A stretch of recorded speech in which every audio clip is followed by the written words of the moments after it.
Hey, friends, I am Thea Charles, and you are listening to the Push or Pivot podcast. In this series, we discuss the path someone chooses when they are at a crossroads of their life. Do they push through the adversity, or do they stop, reassess, and pivot? Today, we are talking to Fanny Lora, a classical singer and Alexander Technique teacher.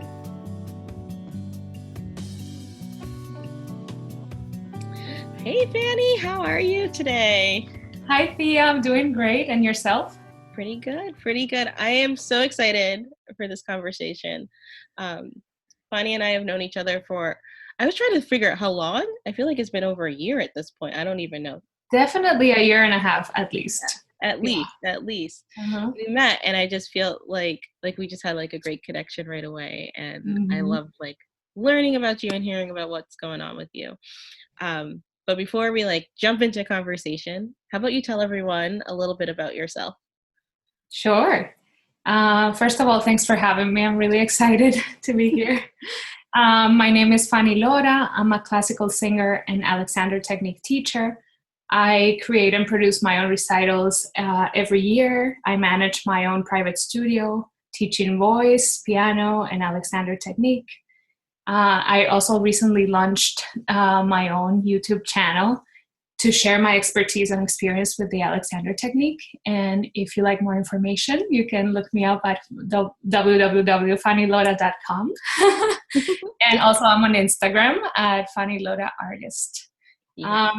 If you're wondering what the Alexander Technique is, it's like a mindfulness practice that you can use during any activity in your life, like opening a door or having a conversation like we are right now. I know I took one of Fanny's classes on Alexander Technique, and I've used it, I think, in every aspect of my life. It was just so eye-opening and really cool. That's all I got. I don't know how to explain it, but it was just so cool. Like I felt like my mind just opened up. I am so glad to hear you say that because, for everyone, it's a different experience because we're all different, but it's really useful to kind of, my husband likes to say like it's yoga for musicians, but it's really for everyone. It's like to be mindful about how you are being in any moment, which for some people can feel a little bit like a lot of work to be aware, but with time, it just becomes part of you, you know? Yeah, like anything else. So last year we went to one of your concerts and it was amazing. Guys, oh my gosh, it was so good. The kids are still talking about it. They're like, wow, you know her? Like I do, and she's pretty awesome. So I would love to hear more about your music journey. Well, I am so delighted that your kids still talk about it. That all the time. Love hearing comments like that. Well, I studied music, and my dream was to really sing opera. But I also had the opportunity in undergrad to do like a music education degree at the same time. So I was a crazy double major person running around. Yeah. But it was great because it gave me important tools that I use today to run my studio and to teach. But it also kind of helped me understand that to be, a classical singer, you need more skills than just to sing well. So after undergrad, I was like, well, maybe I do need a master's because that was the path that you hear about during undergrad years. Like after this, you do your master's and then you audition and then you're all set for life. But it really didn't turn out to be that way. It was a different story. When I graduated, I wasn't not ready for a master's degree in terms of vocal technique because we all grow our voices differently, sort of like, how babies like crawl at different times? Yep. That's the voices like that. You may have someone who's really intuitive and natural in their development of the muscles of the voice just work really well early on, and for some other people it takes longer. So I applied to grad school and did not get in. Oh my goodness. How was that? It was awful. I, It really, I don't know if I can say that word here, but it was not fun. mhm. Yes, I can imagine. Yeah, and it really felt bad because when you graduate, I was required to do two recitals, and Mhm, in my last recital, I felt like, oh my goodness, I had grown so much, and mhm. I felt really in my element. And all of a sudden, you're like, and I didn't get into grad school. What happened with that growth? Right, So it's like, many institutions telling you, no, you are not where you need to be yet. right. So what did I do? Mhm, I applied again. mhm. I took some time. Uh-huh. I applied again and I didn't get in. Oh my goodness. And that was really hard again because I had really been working, towards that goal for 2 years. Mhm. And I thought maybe I just need a little bit more time. Uh-huh. And I applied again. You were persistent. I was because I thought, I know music is not a sprint. A life in music is really a marathon of growing yourself as an artist. Mhm. And every experience you have comes into the stage with you, no matter like whether you want it or not. So it's better to be conscious Yeah. and aware of that. Uh-huh. So I didn't get in again. Oh my goodness, Fanny. Oh my God. At this point, I was beside myself. I was really sad. Mm. I would say maybe even a little depressed Uh-huh. for a few weeks. Like, what am I going to do next? Right. And thankfully, I had found a voice teacher who Okay. who was getting certified in the Alexander technique. And she um, said, maybe you should visit the Alexander technique training at the Boston Conservatory because Okay. you have a natural intuition for it. Mhm. And that really was helping me sing much better. But as I said, with the baby Mhm. crawling, Yep. you can only give them time and they'll figure it out when they're ready. Mhm. So I had to be very compassionate with myself in that moment. Wow. Well, I have to acknowledge you for that. Like one to just like to keep persisting and then to even to realize that you needed time. Hmm. Yeah. Did you like who did you lean on for support at that time? Well, I've been really fortunate to have a family that has supported, my passions and dreams, and Mhm. they obviously were really helpful.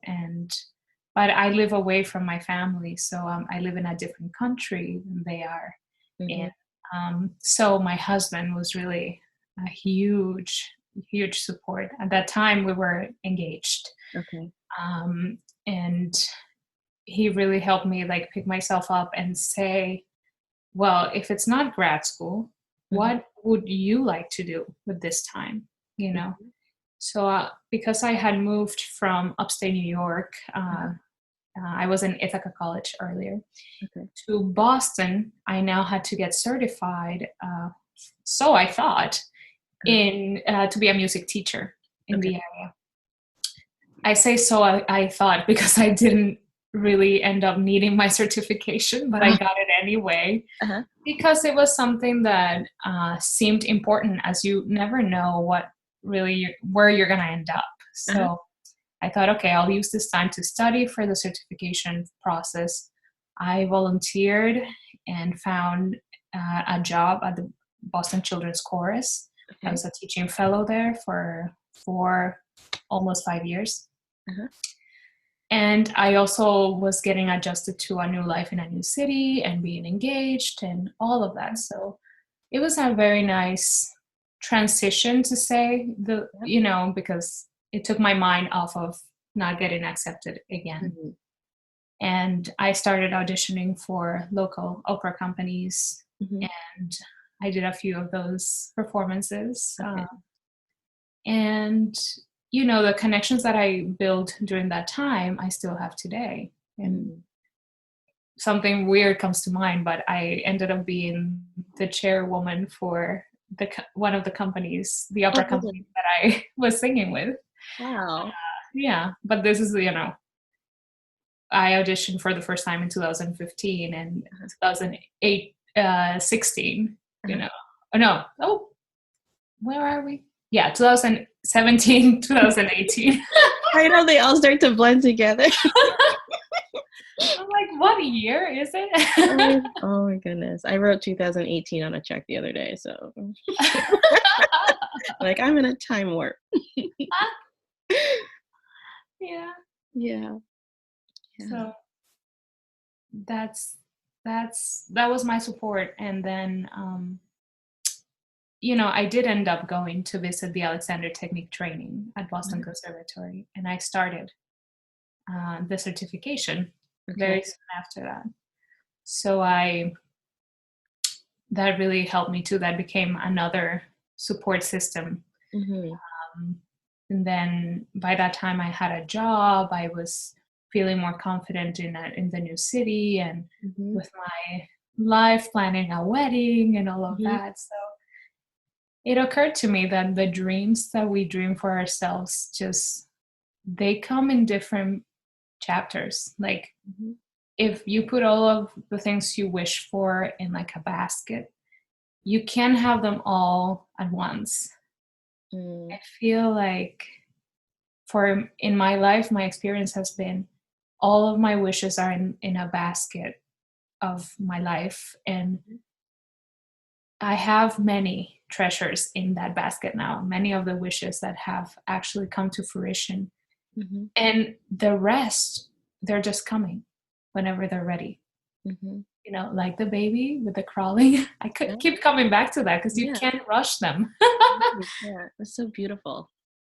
A beautiful way of looking at it. And so what have you been doing with the Alexander Technique? Well, I decided to become an entrepreneur after my certification, because I realized that I did want to do classical singing. And if it did not fit into the normal, box of you audition for operas and you get accepted and you go and do that, and then you're auditioning again, I realized that's not going to be the format for me. So what do I love? And I love singing classical Spanish music. And so I started to develop my own recitals, my own programs, meaning that I would select the music carefully to fit a theme that I was interested in. And from there, I started to kind of see myself as a CEO of Fanny Lora. And I also realized that having a teacher that supported an alternative path was really important. So I found someone who not only teaches with the Alexander perspective in mind, even though this particular teacher is not a certified Alexander Technique teacher, but the way she teaches is very much in the vein of Alexander Technique. So she's thinking of the whole person rather than just like ask your tongue to do this or to sing a better vowel. And she encouraged me to do these productions of my own recitals. And she said, why do you only do them once? Do them 3-4 times. Sing the same recital anywhere that you feel you have connections. And I do have connections in family, meaning in the Dominican Republic. So I started to dream about doing international tours. And, so I started to pivot, as I would call this, right? From like a mindset of almost failure, like I failed because I didn't get into grad school and I'm not following the path. And for some reason, my vocal cords in my body is not ready but I have this great interests and I have something to offer. And on top of that, I have the Alexander Technique to lean on. Mm-hmm. So I opened my private studio for voice, piano, and Alexander technique. I teach children and adults. Mm-hmm. And everything that I teach, if I teach voice, I'm going to teach with an Alexander technique perspective. If I teach piano, the same thing. And if it's just straight Alexander technique, I'm going to tailor it to people's life, because it's not useful if you go to someone like, well, I'm really having a hard time walking because my calves just hurt after a Mm-hmm. while. And I talk to you about like, well, let's play, volleyball and teach you how to play volleyball. I sort of try to tailor it to what the student needs. Mm-hmm. And, it's a process like anything, because since I now live in Massachusetts, Mm-hmm. people have to hear about you and know you. And I want those connections to be organic, but it takes time. So I'm just open. Wow, that's such an awesome story. I'm like, "Oh, I need to remember that for myself." Like sometimes things don't work out the way you envision them, and it's okay. There's probably another path for you. And I think that's just such a great reminder. And gosh, I look at you like in awe. Like, I remember you told me that you knew from the time you were very young that you wanted to sing, and like, look at her, she's living her dream. That you never know all the different things that come into making that dream come true. Absolutely. Yeah. It makes me so happy to like hear you say that, because a lot of people, we see other people from the outside in, and Mm-hmm. other people are seeing themselves and then looking at you, or Mm-hmm. at me. Yep.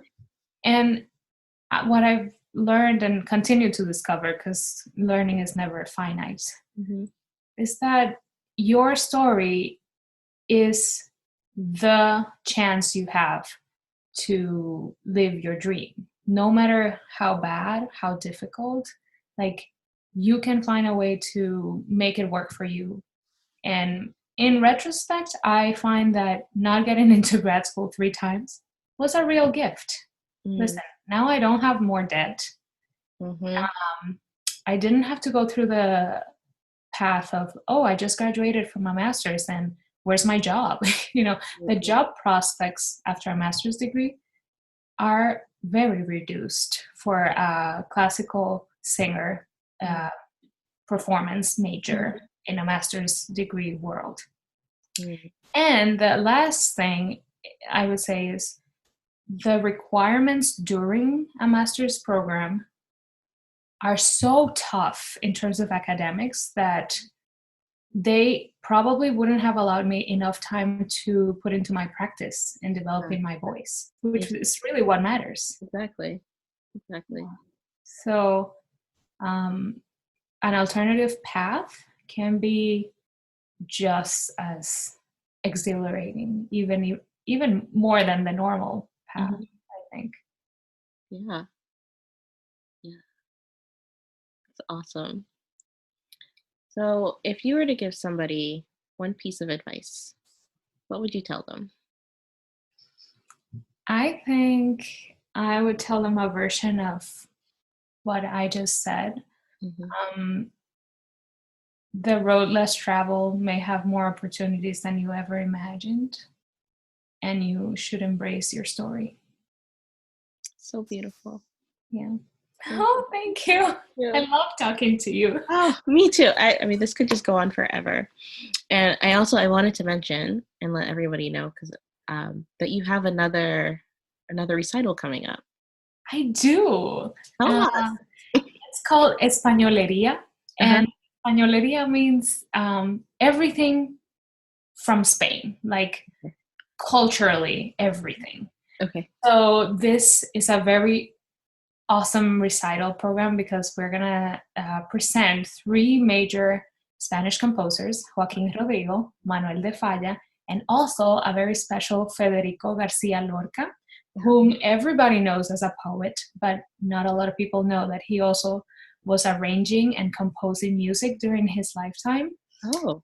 And we are gonna perform 13 of his pieces that he compiled from all over Spain, and he arranged for classical voice and guitar. Oh. And I'm doing this 3 times in Massachusetts. Once in Framingham on April 19th. And maybe we can link to the flyer. I'm not sure how we could do. I'll try to figure it out. I'm still learning. We'll try to figure it out in the show notes or something. Yeah, sure. I will make sure you have a flyer. And then April 25th in Harvard, Massachusetts, and May 2nd in Boston in the Chroma space of the Arlington Church. So a very exciting time. Yes. I can't wait to go. I cannot wait. As soon as you told me, I was like, on the calendar, we got to figure this out. There. Thank you. I really appreciate your support. Yes. Well, thank you so much, Fanny. This has been amazing. And I know we'll talk soon. I'm sure we will. Thank you. You're welcome. What did you take away from Fanny's story?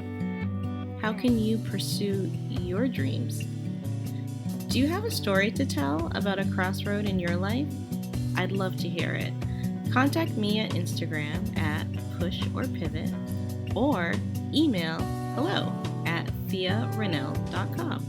That's TheaRenel.com. Thank you for listening. Please subscribe and join me next time on the Push or Pivot podcast.